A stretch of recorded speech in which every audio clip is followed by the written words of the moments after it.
All right, today we're going to talk about a personality type you almost definitely know, the ISTJ. Maybe it's a coworker, a family member, heck, maybe it's you.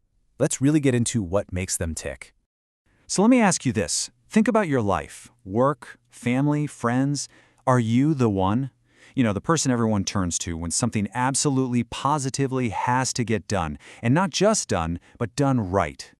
If you're nodding your head right now, there's a good chance you might be what personality experts call the duty fulfiller. And that nickname, it's so perfect. It really gets to the heart of who they are. And that's exactly what we're going to unpack. All right, first up, meet the duty fulfiller. So what really makes up this personality type? Well, it all comes down to how they see and process the world. Okay, so their main function is something called introverted sensing. The best way to think about this is like they have this massive, super organized library inside their head. It's filled with detailed memories, facts, things they've personally experienced and verified. They trust what's real, what they can see and touch, and they're always filing away new, reliable info into that mental database. So they've got all this data stored away, right? But what do they do with it? That's where their next function kicks in. Extroverted thinking. They take all those facts and apply cold, hard logic to the world outside of them. This is all about creating order from chaos, making efficient decisions, and building clear, step-by-step plans. And when you put those two things together, that internal library of facts and that external drive for logic, you get the classic ISTJ. They tend to be quiet, reserved, but they are driven by this incredibly strong sense of duty. They're all about security, order, and tradition. You know, that's why people call them good citizens. They're the ones holding everything together, making sure the systems actually work. So these core traits, they naturally lead to some pretty amazing strengths. Let's talk about what makes them the pillars of their communities. I love this quote. It just nails their core superpower, doesn't it? Perseverance. Seriously, once an ISTJ decides they're going to do something, their focus and their work ethic are just unstoppable. And it all comes down to these three things: loyalty, faithfulness, and just rock-solid dependability. For an ISTJ, their word is everything. If they say they'll do it, they will. They honor their commitments at work, with family, everywhere, with a kind of seriousness that's pretty rare and honestly incredibly valuable.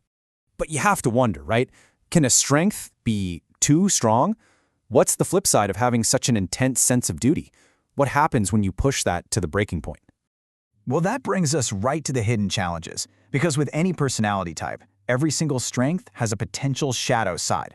They're really just two sides of the same coin.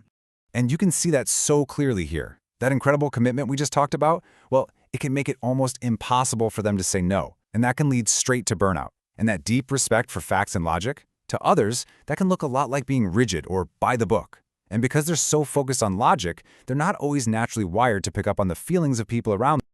Now, when that pressure really builds up and becomes extreme, something else can happen. Something pretty dangerous, actually. The source material calls it catastrophe mode.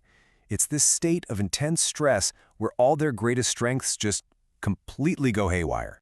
And it's this really painful downward spiral. First, that logical, fact-based brain of theirs just flips. All it can see are the worst-case scenarios. Then, that powerful sense of duty, it turns on them. It becomes this inner critic, just hammering them for every little mistake they think they've ever made. At that point, their logic is gone, and they're just overwhelmed by these visions of doom. It's a total and frankly terrifying reversal of who they normally are. Okay, so knowing all that, how does an ISTJ avoid falling into that trap? How do they unlock their full potential? Let's talk about the path to growth. Really, the biggest risk for an ISTJ is that their amazing internal world of facts becomes a fortress, a place that's so secure it shuts out everything else: new ideas, different ways of looking at things, and especially the feelings of other people. So the whole game is about finding balance. So the way to grow is to consciously work on those parts of their personality that don't come as naturally. We're talking about really simple but powerful things, like making a real effort to listen to a whole idea before you jump to a conclusion, or actually talking through all that data in your head with someone to get a different perspective. And it's about pausing and just noticing how other people are feeling. In the end, it's about taking that powerful sense of judgment and turning it inward for growth, instead of only pointing it outward. Because when an ISTJ is balanced and healthy, their contribution to the world is just huge. So let's wrap this up by looking at the legacy they leave. This is it. Right here. This is their legacy. ISTJs are the bedrock of society. They're the capable, logical, effective people who build the systems and then maintain them so the rest of us can live our lives. You could say they're the silent, steady engines that keep our world running. You know, if there was an Olympics for personality types, I know exactly what the ISTJ would win the gold medal in. Effort. Hands down. They will just consistently put in more work to get the job done and fulfill their duty than pretty much anyone else. So I want to leave you with this final thought. In a world that feels more and more chaotic, the ISTJ stands for something really important: stability, integrity, duty. So maybe the real question isn't just about understanding the ISTJ. Maybe it's about asking ourselves, what can we all learn from that profound, unwavering sense of duty?